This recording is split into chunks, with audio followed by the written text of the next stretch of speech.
Installation is simple. Let me demonstrate. Charger harness negative wire. Golf cart motor negative power wire. Secure them to the battery negative terminal. Then secure charger harness positive and motor positive to battery positive. Lithium battery charger. Connect the Anderson adapter to the corresponding port. Connect monitor cum cable to battery cum port.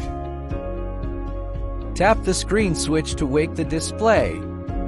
Finally, secure the battery with zip ties. Tip: you can remove the charger when not charging.